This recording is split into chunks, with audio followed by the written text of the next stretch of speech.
just be like unbelievably aggressive, rush everything. Like time is the enemy of deals. Every minute that you let go by is like bad. If you have like a prospect on the line, try to close them now. If you can't close them, like get the next meeting. Facebook said move fast and break things. And then there was like this backlash. But I think the backlash was like so bad because the saying goes that in a gold rush, you want to be the company selling the picks and shovels. AI is that gold rush, and today's guest on Founders and Builders, Lukas Biewald, bet on building those picks and shovels. After selling his first company, CrowdFlower, Lukas joined OpenAI as an unpaid intern back when it was just 20 people and a not-for-profit. And then Lukas went on to start Weights and Biases, a company that quietly became the toolset used by machine learning engineers at all of the top AI labs. And just recently, Lukas sold Weights and Biases for $1.7 billion to CoreWeave. Now, this was a really special episode for me because for the last 4 years, I've been working inside Weights and Biases with the team. And this conversation with Lukas was a chance to go behind the scenes at one of the fastest growing companies in AI. I'm Joe, this is Founders and Builders. As always, if you enjoyed the episode, don't forget to subscribe down below. And now let's get into it. You started CrowdFlower, a business before Weights and Biases. It took you, I think, 10 or 11 years to build. Word on the street is that you were kicked out from the company twice. You then went to work at OpenAI as an intern for free, and I'd love to jump into that, why you did that.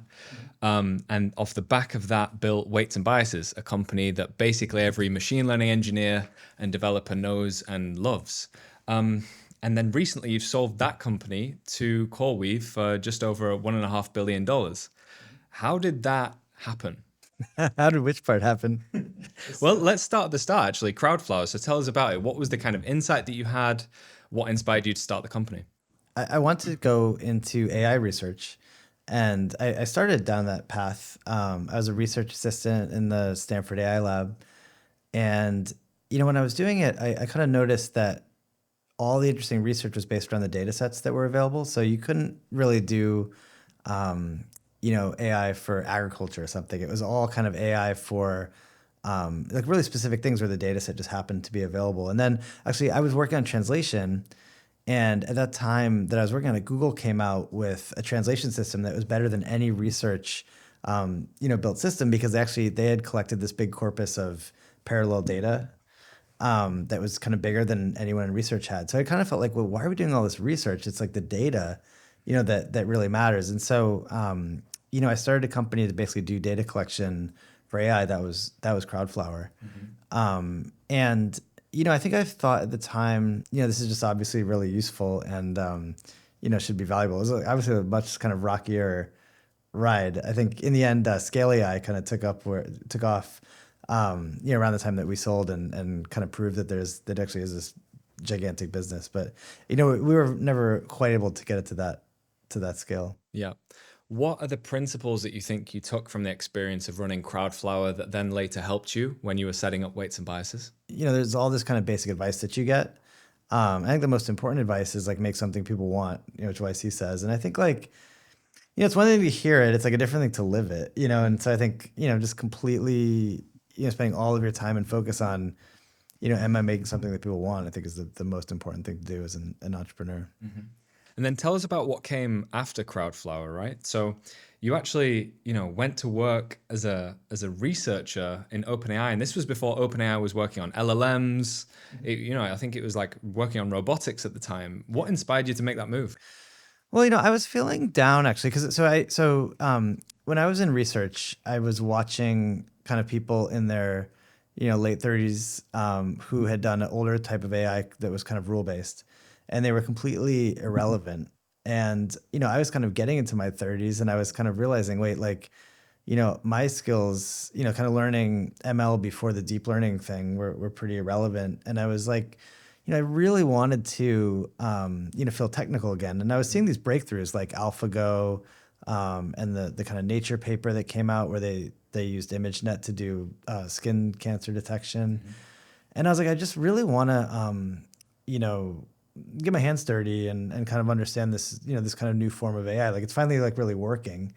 Mm-hmm. And I tried to like learn it, on my own, but, I'm like running a company and it's just like, I love learning, but it's just kind of hard to like really hold myself accountable to just keep learning every day. And I thought, maybe these guys would just kind of let me work with them. It'd be so fun to like work with like an awesome team. Like they really had a killer team there in the early days. I mean, I think they still do, but at the time it was just like, it was such a like awesome environment, with just like the smartest people in the world, just like cranking, and It was a not-for-profit at the time. it was not for profit. I mean, there's all this drama going on behind the scenes, like Elon and stuff that I knew nothing, about as like a lowly unpaid intern.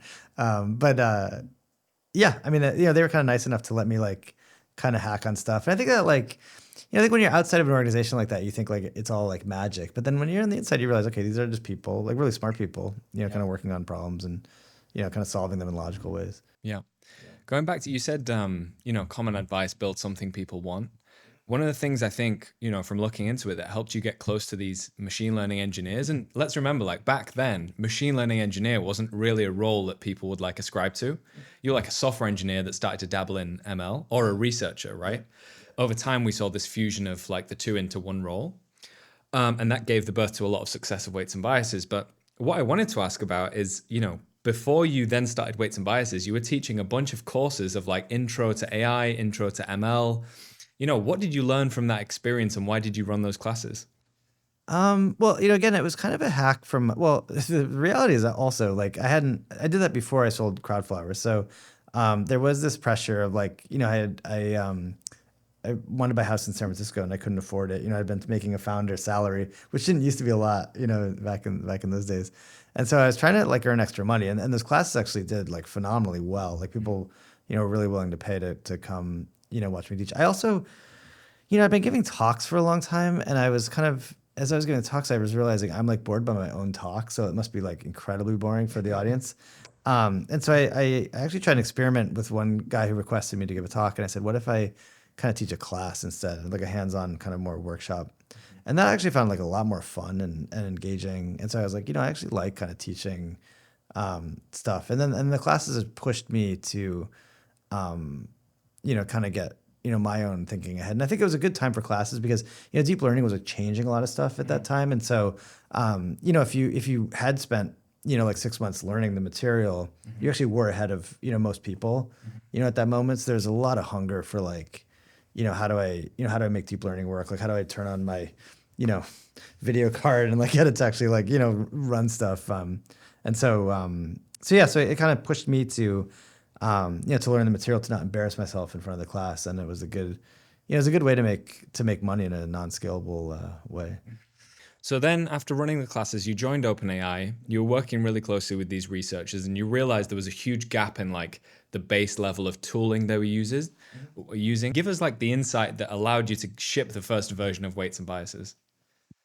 Well, the first thing I noticed was actually, I was working with this guy, and I kind of wanted to show him what my model was detecting. So I was trying to detect the edges of bottles, actually, I remember. So it was like, a grasper that's trying to pick up bottles. And you kind of run these numbers, and like, you kind of transfer the image to run through the AI systems that you're building. And I kind of just wanted to see like, okay, like, what's it doing? And I wanted to show it to like my colleague. It was actually kind of surprisingly challenging to kind of pull that information out of these like, models and just visualize it in a sane way. And just like, like getting a web page and, sharing it with someone.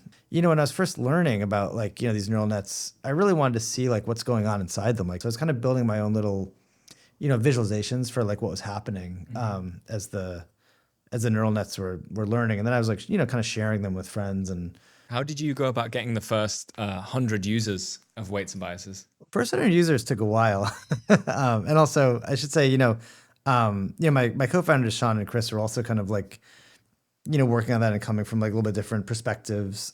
Sean had been doing a startup, and he'd been building like eye tracking software. And I think like running into a lot of the same issues around trying to visualize like what's going on and share it. And, once we kind of had something and we decided, okay, we're like starting a company around this, then we were kind of like begging people to use it and try it. It wasn't like there was this like massive market pull like out of the gate, even for our free, library at the time. So that is something I think I actually took away from CrowdFlower also, is just sort of like, realizing it's really hard to get people to use new software. And so, it's actually not unlike sales, except you're not making any money. You basically get people to commit to meeting with you like every week, and you get that on the calendar. And then, they ghost you and they say they're sorry, and then they come back, and we would install the software by hand, and over time, the user starts that up. Yeah.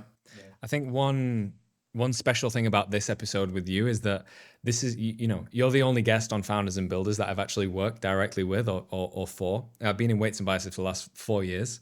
So I've seen a lot of how the company is being built and grown from the inside. And that's where I'd love to ask you a few questions today, if that's cool. Yeah. At our offsite, where we got the whole company together, it was about 200 of us in a room about a year ago.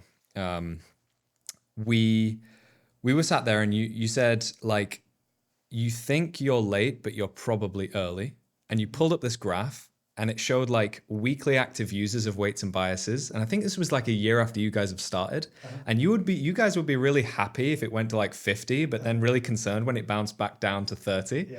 And then you extrapolated the graph and showed the hundreds of thousands of users today. Bring us into that mindset, 'cause it's something that I hear from founders all the time. I feel like we're late to the game. There's all these, AI labs that are, really well funded. They're paying people millions of dollars. We're behind the curve. What would you say to a founder that was telling you that? I feel like I'm late to the game. Well, I think about this a lot because I always feel late, and I remind myself that, in 2004, when I was just kind of starting out, I felt late. I was man, there were so many awesome companies in the 90s, and there was this amazing bubble, and kind of Facebook, maybe they already won this sort of social media thing. And so I felt late then, and, I feel late, constantly. In fact, I felt late, even, I started CrowdFlower. Honestly, we were a decade early, but there were a bunch of other AI labeling companies at the time, and when I started Weights and Biases, there were a bunch of other companies doing exactly what we did. And I thought, maybe, we're late to the game. So I just think if you're, if you're living in San Francisco and you're trying to come up with, new startups, you just always feel like you're late. There's always someone ahead of you, but honestly, you're probably early, right? Because it takes so much time for technology, to disseminate. I mean, there was a time when it looked like, OpenAI was just going to completely run away with the LLM market. And then, Anthropic comes along, and then it's well, maybe closed source is going to run away with the market. And then, DeepSeek comes along, and just things just change so fast here. And I think, when you're on an exponential curve, you look back and the slope looks, so steep. But if you look forward, it's even steeper. We have in Weights and Biases this channel called CEO Ask Me Anything, right? And anyone from the company can post a question and you and the founding team will answer. One of the questions there that was rated the highest was, what was the experience of growing and fundraising for Weights and Biases versus for CrowdFlower? Night and day, totally different. I think CrowdFlower was, it was always a tough company. It had a good exit, but it never, we never had an easy fundraise. It was I was really selling the company hard to get, investment at every step. Weights and Biases, the company worked really well out of the gate, and I was a second-time founder. And so, the fundraisers were unbelievably easy. I sort of feel for CrowdFlower, I was kind of a sales guy.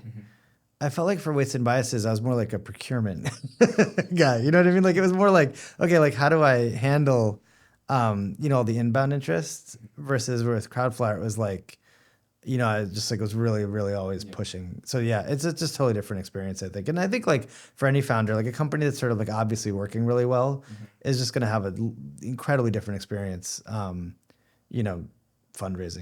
I mean, I even with Weights and Biases, I remember I showed up to a meeting, and this is ZERP times, but ZERP times? It was zero interest rate.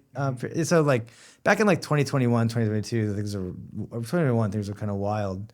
I showed up to a meeting with Insight, and I thought I was gonna pitch them, and they first they showed me a term sheet, and then they pitched me on why I should work with them, which is actually a pretty smart strategy. This was for the Series C. Series B, yes. Series B. Yeah. So anyway, yeah, whatever series that was, yeah. But I mean, they made a great return, so it was kudos to them. But it was literally here's what we think you should do with the company. Here's what we know. It showed they'd done a lot of research. But yeah, that never happened with CrowdFlower and nothing like that.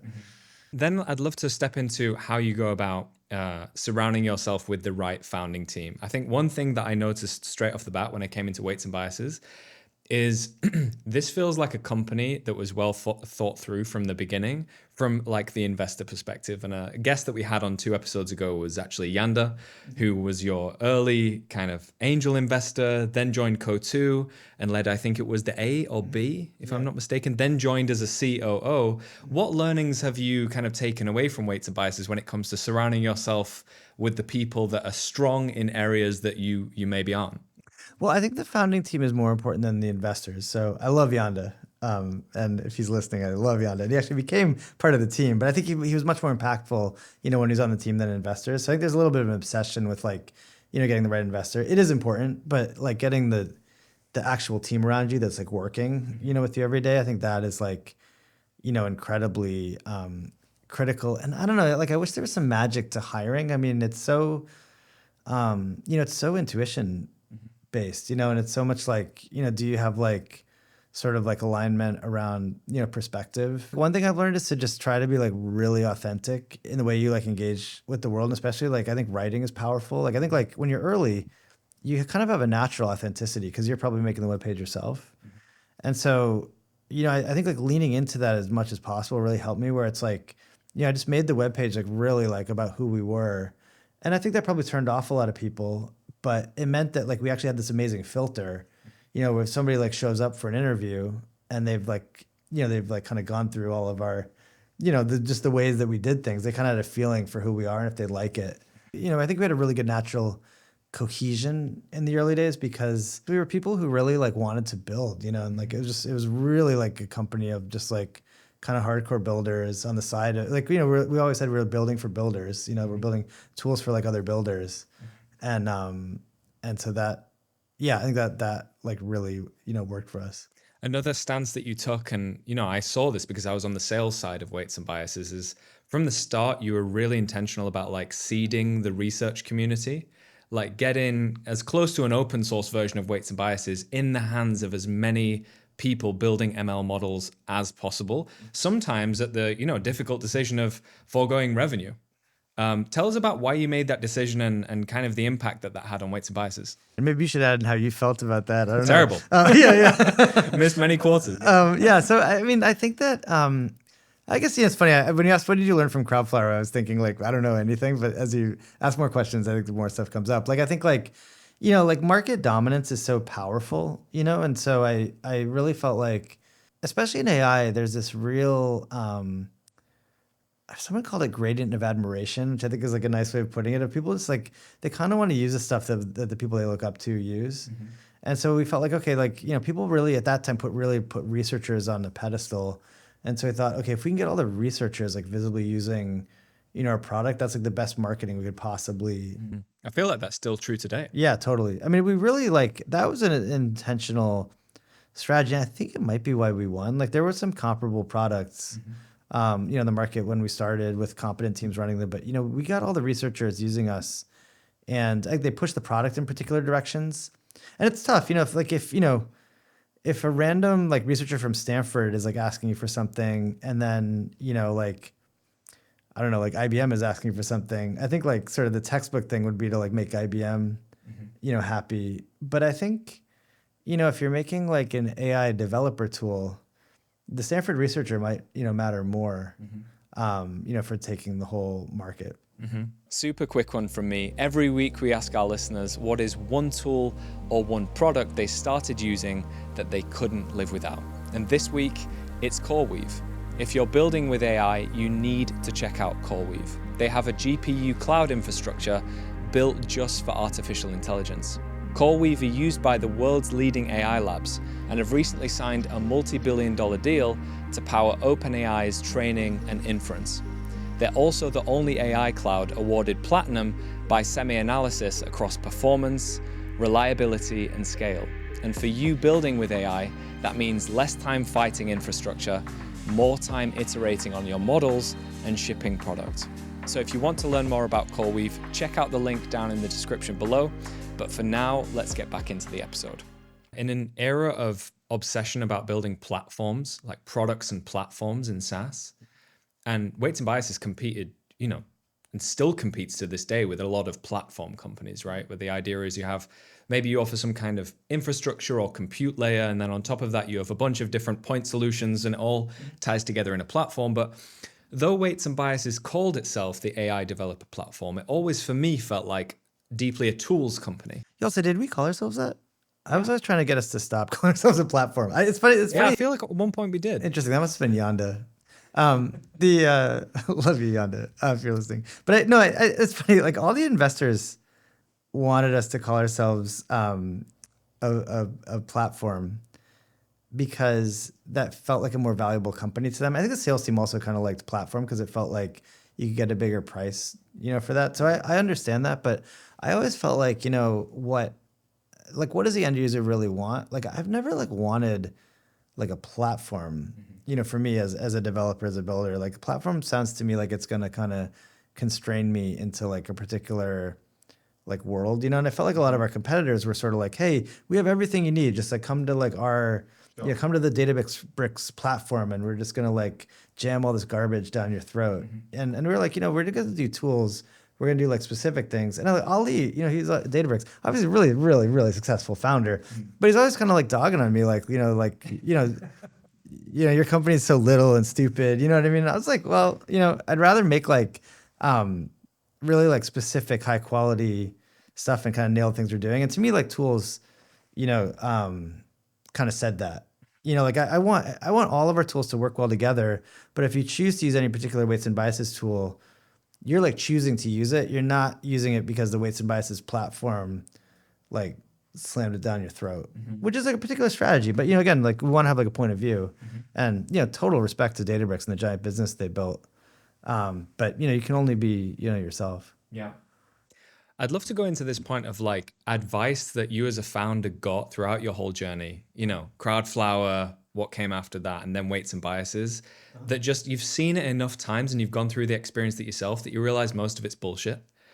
Like, what do you regularly hear that you think actually that hasn't come from a place of building companies? That's a good question. I mean, I think like all advice has some truth to it, right? But I think, occupational hazard of being a young founder is you get like tons of advice. And I think it's just sort of over applied. I think there's a lot of stuff where it's like it doesn't apply when you're small. So like people talk about like alignment, like you got to get everybody like aligned. Like I don't even know like what are you talking about? Like, and like I think now that I'm like running a bigger company, I can kind of see what people are like, talking about. But when you're little, you have like natural alignment. Like, when you're just like 5 people in a room, what even is alignment? Everybody knows what they're supposed to do, hopefully. You know what I mean? I don't think you need to really be like intentional about that. Or like, I think anytime any founder's talking about anything that's not like, building the product that the market wants as fast as possible, it's a little bit of a red flag. Like, okay, like culture is important, but you know what? I want to like have a culture of people building products for customers quickly, and well, And so, I mean, I don't know, like, the rest of culture, does it really matter? Probably not as much as doing that, Like you gotta get the product market fit right. Like I think anything, I mean, that's what's pernicious about a lot of the other advice is it can be relevant, but it's like, I think it distracts you. So anything that's not about like getting to product market fit, I think is kind of bad advice. Even if it's like, kind of sensible, it's like anything you're doing that's not like totally maniacally focused on that is, I think, is risky. And it's weird, like, advice on like how to do like accounting or like legal stuff or whatever. It's just like, man, like who cares, Yeah. And I think the tendency as well from a lot of this advice is that you feel like, to kind of tick VC boxes, you've got to become like a professional company builder. So I'd love to ask you a question actually, specifically when it comes to product, what we build and kind of when, a lot of founders say, well, I'm operating in a space where all these big platforms are. Like if I have to compete with them, there's a laundry list of all of these things I need to build. Weights and Biases launched as a cloud version of TensorBoard, which was literally just a way to visualize your machine learning experiments. And that's it. And, reporting came later, data lineage came later, but really the core problem was super specific. What do you regularly see other founders when you're speaking and meeting with them get wrong when it comes to like solving the real problem? Well, I think that first of all, I think most founders that I talk to can't clearly articulate what they're doing in a way that I can understand. So just like honestly, like if I'm talking to a random founder and I ask them like what they're doing, I'm like pretty interested. I'm like viewing it with like rose-colored glasses. I'd say I walk away from most of those conversations not understanding, what they're doing. And I'll kind of ask to clarify like once or twice. So like honestly, I feel like everyone should take that away. You know what I mean? So I think most people can't articulate what they're doing, which is like I think it's a big problem. You know what I mean? Because you're not going to attract people to you. Like maybe you yourself aren't really clear on what you're doing. Like something like, hey, we're going to make a better version of TensorBoard. That's like clear or clear enough to the people that matter. So I mean I don't know. I feel like that's kind of where where it starts. And I also think like, being really focused on a specific pain point. Again, this is obvious advice like everyone would give. I don't think like people really mostly follow it. Like I mean, I was just, I feel like people kind of want to become like a broad platform before they've sort of nailed a specific thing. Maybe it's like human instinct. I feel like people, kind of get like one company as a customer in like a category. Then they like move on to more categories to like expand like the market TAM. But it's just like, I don't know, just like nail the category. Like everyone's obsessed with like, market size, and it sort of does matter at some point, but you gotta like, you can always expand your market by like broadening your offering. I think it's like, I think more impressive to kind of nail the specific thing you're doing. Can I ask you, before you realized that you could really make a company out of weights and biases, what were the early insights when it came to like where AI was heading and like this emerging role of the machine learning engineer? Like what were you feeling before you could kind of describe it to somebody else?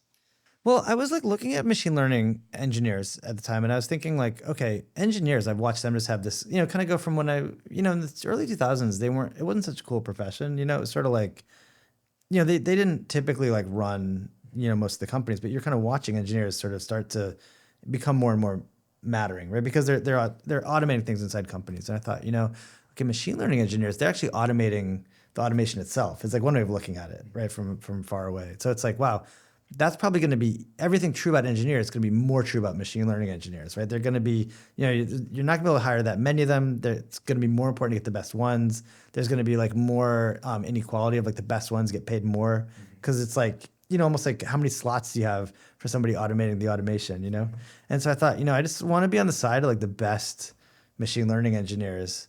And that was intentional. Like the specific product and stuff, like all the stuff around it, I think that was more my co-founder, Sean, especially Sean and Chris, like kind of figuring that out. But the insight of like, okay, we really want to go after, machine learning engineers. That was definitely something I was like thinking at the time. I was also feeling like, honestly, if you zoom way out, I guess I believe we might, unlock like super intelligence, which would impact like all of our lives. And I think like kind of like getting on that, kind of helping with that felt like really meaningful, outside of any sort of economic impact. Yeah, I remember you saying in your opinion, the companies that win over the long term, like their moat is how much they care about solving for the end user. What, if you could do weights and biases again, would you do differently when it comes to like user obsession? What could we at weights and biases have done better? Well, I'm a little jealous of what Hugging Face did. I feel like they built like a lot of interesting products, at the time. And I think we kind of only really got like one like working, super well. So I think for me, I wish that we had maybe even been more patient with monetization and kind of done some, things that didn't, monetize. There was a point actually, Yonda, who had a show, he was like pushing to do, to like, hey, could we like sell hardware? And that felt too far afield. But then, obviously like Corey and other companies have been like phenomenally successful. So that was a very, very good instinct that, was completely rejected. I don't know if we would have been successful. That's easy to imagine that you'd be successful. But obviously we should have done, more like hardware infrastructure. I mean, that was definitely like a winning thing that we were around but didn't capitalize on. Yeah.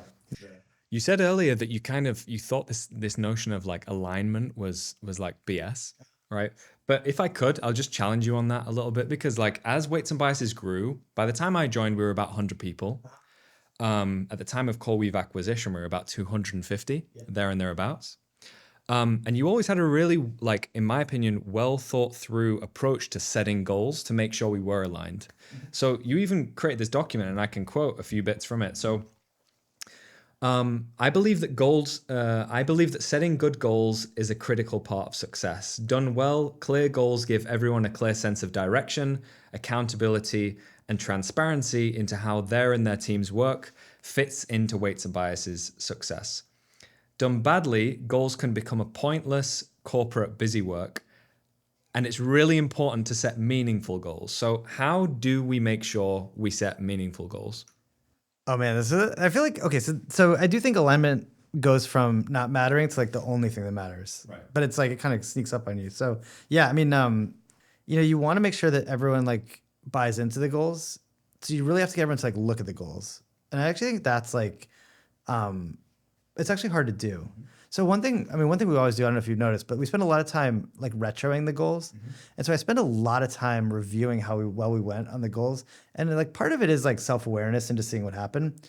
But I think like part of it is also like letting people know we take this like really seriously. Because I want to send the message before we do the next planning cycle of like, look, we're going to spend a lot of time, we're going to like really like beat it into you if we like miss some goals. So like, let's take the next, that I think gets people like interested in the next step of like, look, we're not going to set some goals and forget them, which I think a lot of startups really do that. Easy to do it, right? Because something changes, it's like, it's too annoying. And we can do this in our own lives, not just in companies. Totally. Yeah. So I think the retro makes us take the goals more seriously. And then I think, I think people oftentimes they try to overcomplicate the goal because they're like, oh, like, what if like we find some way to like hack it? It's like, whatever. Always better to just have like a simple goal that's like possibly, like hackable, like simple, memorable goals. And then spending time to make sure everybody's bought in. I actually always think the mental exercise I do, people always like, Lukas, like, how do you, like, people come there like, oh, like, should I get like 70% like hitting goals or like 50%? It's like major complaint people have when they come like to work for me is like, we don't know, like, what rate do you What do you want to see? Yeah, what do I want to see? Yeah. And it's like, look, every goal I set, I believe I'm going to hit. And if you're setting the goal, I want you to also believe that you want to hit it. And if you hit it, I'm going to feel good about your performance. And those are the two things that I do in my head, that I ask myself about goals. And I want everyone to like also like feel that. And those are intention, right? Because it's like, believing you're going to hit it makes you want to make the goal easier. Believing that you're going to feel good if you hit it makes you want to like set it like higher. And then I try to like balance those two things. And then for my own goals, I think I analyze that. I hit about 50% of them. So the ones that you think you'll hit 100% of the time, you hit about 50. I'm like always sure I'm going to hit it. And I hit about 50%. But, different teams actually hit the goals at different rates. But as long as those two things are true, that's like what I'm looking for at goals. I think it's okay if like different teams, and it's not like, we do different like bonus plans and those things. They're like outside of our OKR process. Right? The OKR process, the only point is to make the company like run well and make everyone understand like what they're trying to do and how it like fits into the broader like company's goals. And I really kind of hold that part like sacred. And then like finance can do a slightly different planning process, related but different. And yeah, that's like what works for me. Yeah. And when you said it's really important for it to be visible, just so we know what we're talking about, like Weights and Biases has always had a public Notion document. The first page on that Notion document is like our corporate goals. Yeah. And it's like green, yellow, red against each one, and each one is measurable. You've also said like the goal setting process itself should not drive our strategy. We shouldn't have like the tail wagging the dog. What did you mean by that? I mean, you see this all the time, right? Where people start to like, I want the product to be good. So like, I can't think of like what a goal should be for that. It's a little messy, right? A good product, And then it's like, you start to like, okay, like ARR might be a simple way to measure that, right? And then you start like kind of going after like ARR, and it's like, no, like we want to talk about like what the point of this is. We want to make the product good, for example, right? Not necessarily to like drive like ARR. And so like that's why in the document there's a lot of like writing, like we're not just saying here's what the goals are. We're saying like why are these the goals? And the goals are always like an imperfect measure of what it is. And sometimes like there's a thing that's like easier to measure that I think you'll see people just kind of like run after the easier to measure thing. But I want people to like keep the context of like like why are we doing this? And we know like none of these goals are like perfectly measuring what we're trying to accomplish. So I just try to keep going back to like, okay, like what is the point of like what we're doing? And like, how does this fit in? I want to encourage everyone else to kind of do that. And yeah, like it's funny. We actually have all the goals because we've been publishing this for like 7 years. So I don't know. We've every missed quarter. Every quarter. I mean, man, we have missed a ton of goals along the way to being like a multi-billion-dollar business. So yeah. I mean, I don't know. It really works for me, and I really like to have it all on one page too. I feel like people keep bringing me these like OKR systems where it like breaks it out into like, all these different like departments or something. But I don't know. I just feel like I want to have like one document that's like all the goals. So just you read that document, you'll know like everything going on. So we've talked about how you set like the user that you want to solve for. And actually, I'll double click on that because I think this is especially valuable for early stage founders, maybe first time founders as well, which is you guys really didn't know exactly what product you were going to build. You just knew who you wanted to build for. And you had like this, from what I can tell, this like intrinsic admiration for them, right? Yeah, you just thought that like people at OpenAI were working on the hardest problems. They were some of the smartest people. And if you could be in any way helpful, that would advance the field. Anything you would add? No, look, I'm surprised more people don't found companies like this. Like, I think like, when you're CEO, you're going to spend time with like shareholders, but the shareholders will want to spend time with you. You're going to want to spend time with employees, but employees are going to come to you. You also need to spend probably the most time with customers, right? The customers, they don't really necessarily want to talk to you, right? Like you need to go out and like talk to them. And so much of like your own like happiness in your job, I think is going to be like, do you like the customers that you're like working with? So it's like, if you're thinking about starting a company, I would think a lot about like, do I like the customers that this, company implies? Cause that's going to be like most of your day, I think, if you're doing a good job. And so I'm really surprised more people don't found companies like in that way. Like pick like right now, if you know about AI, you could serve like any customer base better. So like pick any group of people that you like, serve them better. It's probably a good startup right there. Everyone's familiar with how powerful these general models are. When you ask it a question, get answer, get help with research, like use it as a personal therapist. But you take that like multi-purpose LLM and you put it into any domain, legal tech, construction, HR, and it's just amazing what these models can generalize to achieve. Totally. I wanted to ask you a question around this concept that comes up time and time again, and I call it like paper walls. So paper walls is this idea like whether in life or building companies, there are these boundaries that we assume are there that look like a wall. It looks like a solid object, and then you kind of push through it and you realize all along it was just paper, right? You could just surpass your expectations. What are some of the paper walls from your journey building Weights and Biases?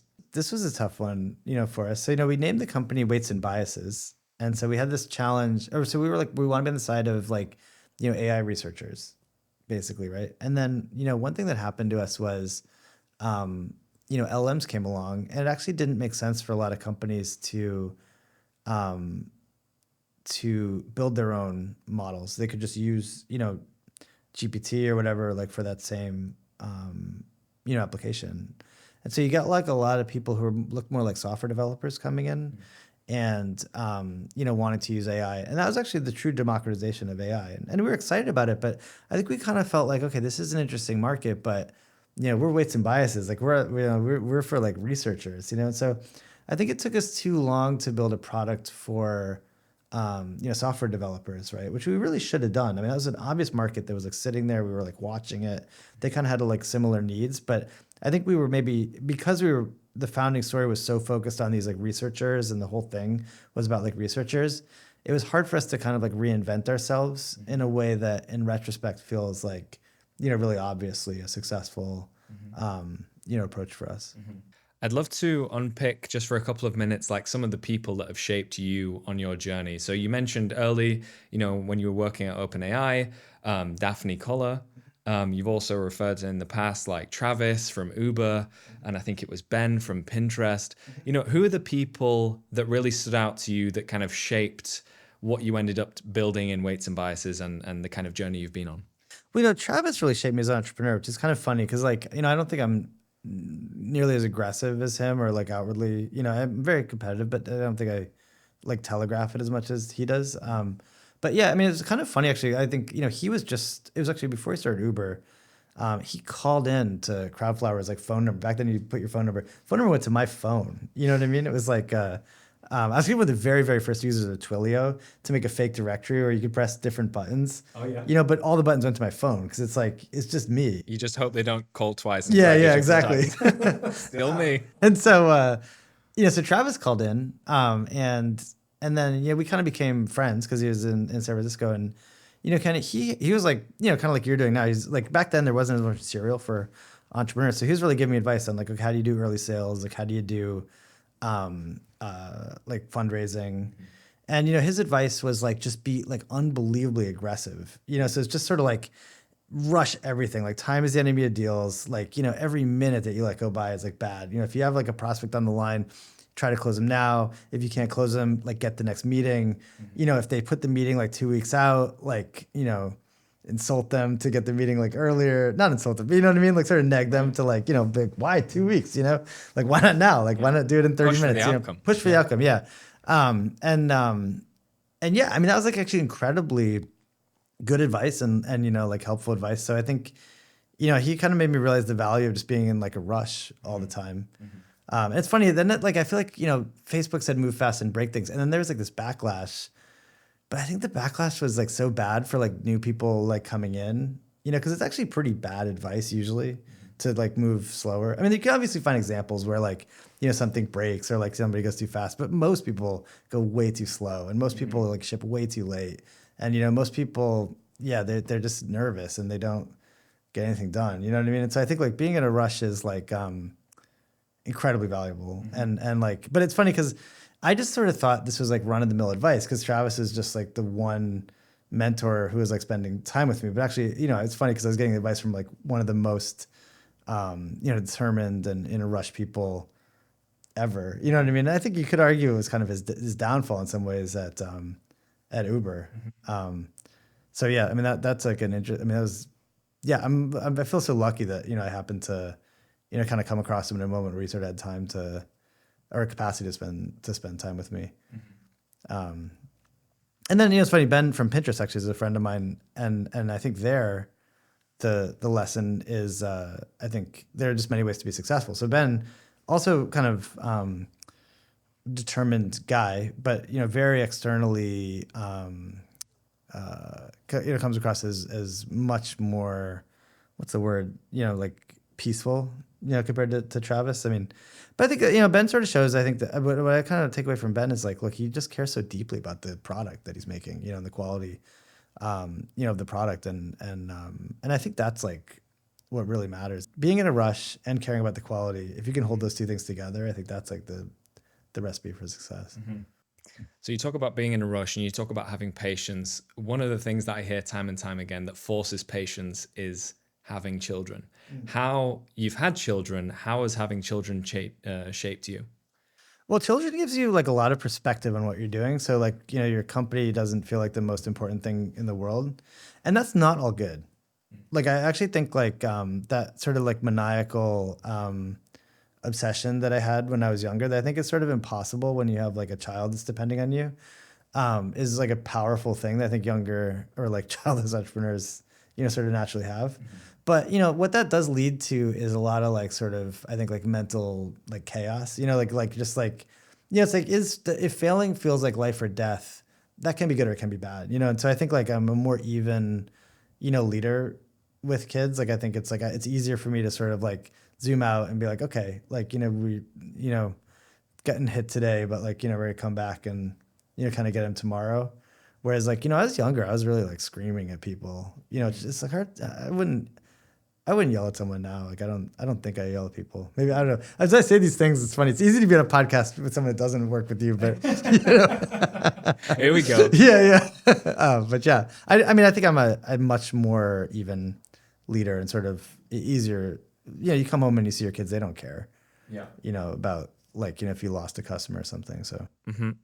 Do you think happiness and ambition need to be two ends of a spectrum, or have you found that you've been able to kind of channel both? I really want to believe that you can be happy and successful. It's really important to me to like believe that's possible. Most of the very successful people that I've gotten close to, they have some demons and some anxiety. So I think empirically. What do you believe? Not what do you want to believe? What do I believe? Look, I think there are many paths to success, and I want to take the happy path to success. That hasn't actually been my experience though. So I'm just. Are you happy? Yeah, I'm pretty happy. But look, I mean, I think my company is, has been sold, and sometimes I worry, okay, I'm like a little too happy right now. You know what I mean? Like, we need to get a little more hardcore. drive a little harder if we want to get new products out. So this is the last question from me, Lucas. This has been so fun. So thanks for coming on. If we could fast forward, let's say 30 years in the future, and you and I are sat next to each other on the kind of proverbial deck chair, and we're in San Francisco and we're looking up at the stars, and I turn to you and I say, Lucas, what was it all for? So what I think right now, like what makes me proud of what we're doing, what like sustains me every day is like people feel like we've like helped them do their jobs, like help them build like interesting stuff. Like, when I walk around with my weights and biases, sweater and I, run into people on the street, like making these like amazing new startups and every type of thing. And they're like, hey, weights and biases like really helped me.